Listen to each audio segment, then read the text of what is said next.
सदर वजीर आजम किसी के पास कोई इख्तियार नहीं है। इनको हटाने के लिए आपको पूरा एक आईनी तरमीम करनी पड़ेगी, या तो 2/3 अक्सरियत से, या फिर जिस तरह सदर पाकिस्तान की इम्पीचमेंट होती है वैसे आप फील्ड मार्शल को हटाएंगे। अब ये तो होगी नाज़रीन तरमीम। इस तरमीम की वजह क्या है ये आपको जरा समझना पड़ेगा।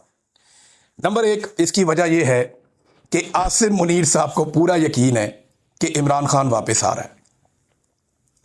उन्होंने सब कुछ करके देख लिया, लेकिन फील्ड मार्शल आसिम मुनीर को पूरा यकीन है, जैसे दिन की रोशनी में आपको दिन का यकीन होता है ना, ऐसे आसिम मुनीर साहब को पूरा यकीन है कि वो इमरान खान का रास्ता नहीं रोक पाएंगे। उन्हें पता है कि इमरान खान का रास्ता रोकना नामुमकिन है, इमरान खान वापस आएगा, और इसी बात का उन्हें खौफ है। यानी आसिम मुनीर साहब को इस बात का खौफ है कि अगर इमरान खान वापस आएगा तो मेरे साथ क्या होगा, या अगर अवामी हुकूमत आ गई तो मेरे साथ क्या होगा। ये जो खौफ है ना, ये जीने नहीं देता। ये खौफ इंसान को सांस नहीं लेने देता। ये खौफ आपको ज़हनी तौर पे इंतशार का शिकार कर देता है, परेशानी का शिकार कर देता है। अपने उस खौफ से बचने के लिए आसिम मुनीर साहब ने अपने इर्द गिर्द आईन की एक दीवार खड़ी की है।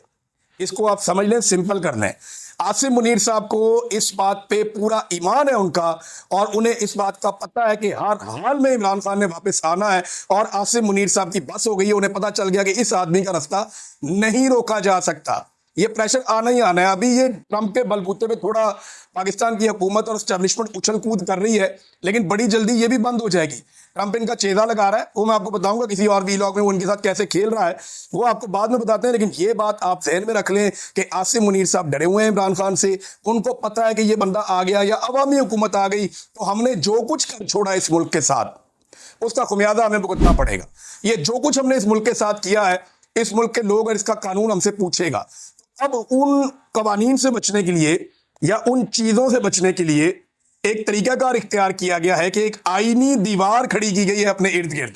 उस दीवार के अंदर क्या है कि मैं सारी जिंदगी रिटायर ही नहीं होऊंगा, मुझे सारी जिंदगी मुराद मिलती रहेंगी, मुझे जो है सारी जिंदगी इस्तिस्ना रहेगा, मेरे ऊपर कोई केस नहीं होगा, और मुझे हटाया भी नहीं जा सकेगा। अगर हटाना है तो या तो 2/3 अक्सरियत लेकर आओ, या मुझे सदर पाकिस्तान की तरह इम्पीच करो, और मैं जब चाहूंगा किसी भी हुक्मरान से कह के कोई और ओहदा भी ले लूंगा और उसको एंजॉय करूंगा।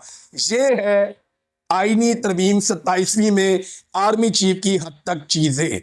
अब इमरान खान साहब जो हैं उनके लिए आज सेलिब्रेशन का दिन है, और उनकी पार्टी के लिए भी एक तरह से। एक तो उन्हें इसकी मुखालफत करनी चाहिए फुल। ये फर्द वाहिद के लिए एक आईनी तरमीम हो रही है। ऐसा नहीं होता कि आप फर्द वाहिद के लिए आईनी तरमीम करें। आपने एक अजीब रास्ता खोल दिया है कि अब हर आर्मी चीफ जो आएगा वो फील्ड मार्शल बनना चाहेगा। फील्ड मार्शल बनने के लिए उसको या तो जंग करनी पड़ेगी अफगानिस्तान से, या ईरान से, या इंडिया से।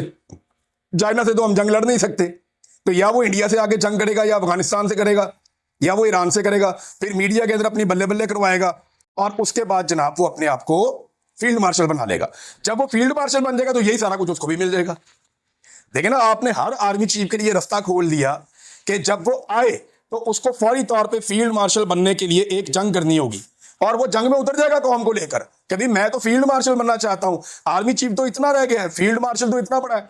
फील्ड मार्शल को तो इस्तिस्ना है, फील्ड मार्शल की तो मुराद ताहयात है, फील्ड मार्शल का ओहदा ताहयात है। फील्ड मार्शल पे सारी जिंदगी केस कोई नहीं हो सकता। फील्ड मार्शल को वजीर आजम कोई किसी का बाप भी हटा नहीं सकता, लिहाजा उसको हटाने का तरीका भी बहुत मुश्किल कर दिया है। तो मैं तो बनूंगा फील्ड मार्शल जो आर्मी चीफ बनेगा, और फील्ड मार्शल बनने के लिए वो वही करेगा जो जरूरी है। यानी एक आधी जंग या लड़ाई करनी पड़ेगी, उसके बाद कोई फील्ड मार्शल का ओहदा मिलता है। अदरवाइज तो ऐसे फील्ड मार्शल का ओहदा कोई सड़कों पे तो नहीं मार देता रेडियो की तरह। यहाँ पे तो इस दफा फील्ड मार्शल आसिम मुनीर साहब बन गए, जैसे भी बन गए। एयरफोर्स ने तैयारे गिराए इंडिया के, लेकिन ये कोई इतनी बड़ी जंग नहीं थी, हमने कश्मीर फतह नहीं किया, लेकिन वो फील्ड मार्शल बन गए। अब उस ओहदे का फायदा उठाते हुए उन्होंने अपने लिए एक आनी दीवार खड़ी की, और आईन से बनी हुई आनी दीवार खड़ी की कि इमरान खान इस दीवार के पार आके मुझे ना मार सके। आप अंदाजा करें कि जेल में बैठा हुआ कैदी नंबर 804 इनके आसाब पे कितना सवार है। आज पहली मर्तबा मुझे महसूस हुआ कि आर्मी चीफ हमारे जो हैं वो इमरान खान से डरते हैं। मुझे पहली दफ़ा एहसास हुआ। मुझे इससे पहले नहीं लगता था। मुझे लगता था कि शायद सिस्टम इनसे डरता है, सियासतदान इनसे डरते हैं, या ये इनको खौफ नहीं है इस बात का। ये मुझे कन्फ्यूजन रहती थी, लेकिन आज मेरी कन्फ्यूजन दूर हो गई। जो मेरे सोर्सेज मुझे कहते थे ना कि ये दिन रात डरते हैं इमरान खान से, ये खौफजदा है इमरान खान से, वो मुझे बार बार लोग जो हैं दावा करते थे मेरे सोर्सेज, और मैं सोचता था यार वाकई ये बात ठीक कर रहे हैं। तो 100% इमरान खान ने इनकी रातों की नींदें उड़ा दी हैं।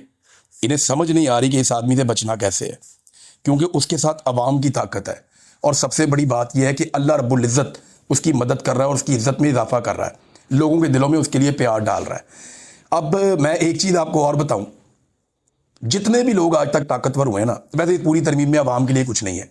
अगर किसी को लगता है कि उनके लिए खुशखबरी निकलेगी, कुछ भी नहीं निकलेगा। ये अशराफिया की तरमीम है, उन्होंने आपस में मिलजुल के कर दी है। अदलिया का जो कचूमर निकला वो आपको अगले वीडियो में बताऊंगा। लेकिन एक बात मैं आपको कैटेगोरिकली बता दूं कि जब भी कोई जालिम होता है ना, जब वो अपना पूरा बंदोबस्त कर लेता है, जब उसे लगता है कि अब उसे कोई छू भी नहीं सकता, जब उसे लगता है कि मैंने सारे अपने हर तरफ से दरवाजे बंद कर लिए हैं, जब उसे ये लगता है कि उसने बड़े बड़ी फसीलें खड़ी कर दी हैं, जब उसे लगता है कि उसने एक ऐसा किला बना लिया है जिसे कभी कोई फतह नहीं कर सकता, तो तब अल्लाह रब्बुल इज़्ज़त मूसा को भेजता है। तब अल्लाह रब्बुल इज़्ज़त जो है वो अपना डंडा चलाता है और अल्लाह रब्बुल इज़्ज़त का कानून हरकत में आता है। मैंने बड़े बड़े ताकतवर लोगों को मलिया मेट होते हुए देखा, तारीख की किताबों में पढ़ा कि जब वो मुतमईन हो गए और उन्हें लगा, और कुरान पाक में भी अल्लाह ताला कहते हैं कि अल्लाह ताला उस वक्त पकड़ता है जब वो वहमो गुमान भी नहीं होता उनका। कौमों को अल्लाह ने ऐसे पकड़ा कि जब उनका वहमो गुमान नहीं था, जो बड़े सरकश लोग थे, जब उनका वहमो गुमान भी नहीं था, उनको 1% भी इम्कान नहीं था, तब मेरे अल्लाह ने उनको पकड़ा बेखबरी में।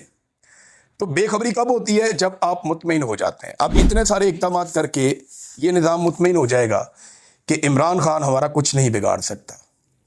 आप इमरान खान से तो लड़ ही नहीं रहे, आप तो लड़ रहे हैं 25 करोड़ पाकिस्तानियों से, और इमरान खान उन्हें सिर्फ लीड कर रहा है।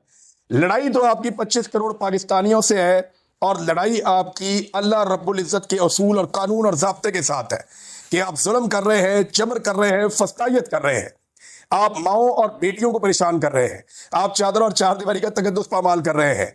तो आपकी लड़ाई अल्लाह रब्बुल इज़्ज़त की कुदरत से है, आपकी लड़ाई पाकिस्तान के 25 करोड़ अवाम से है। इमरान खान तो सिर्फ आपके और अवाम के बीच में खड़ा हुआ है, और उससे इतना खौफ इमरान खान का। मेरे ख्याल में इसको इस एंगल से ज़रूर सोचें कि खौफ इमरान खान का जो है वो रगों में उतर गया, इनकी हड्डियों में बैठ गया, और अब ये तरमीमें कर करके अपने आप को बचा रहे हैं कि जनाब कुछ करो, अपनी अपनी जान बचाओ। ये जनाब आर्मी चीफ की हद तक जो एक तरमीम हुई, मैंने आपको बता दी कि जो अस्करी क़यादत उसकी कमान के अंदर, जो आइन के अंदर तरमीम की गई। सारी ज़िंदगी जस्टिस आलिया नीलम साहबा की जो वालदा हैं, उन्होंने, इनकी फैमिली ने नवाज शरीफ साहब के कारकुनों का किरदार अदा किया है। मियाँ नवाज शरीफ साहब के घर की बैक साइड पे एक मोहल्ला है जहाँ पे ये रहते थे, इत्तफाक अस्पताल की बैक साइड पे, और वहाँ पे ये मशहूर है वकीलनी के नाम से कि यहाँ पे वकीलनी रहती है आलिया नीलम साहिबा। अब वो चीफ जस्टिस बना दी गई है इस्लामाबाद लाहौर हाई कोर्ट की। अगले वीलॉग में आपको बताऊंगा। अब तक के लिए इतनी, अपना ख्याल रखिएगा, अपने चैनल का भी। अल्लाह हाफिज़।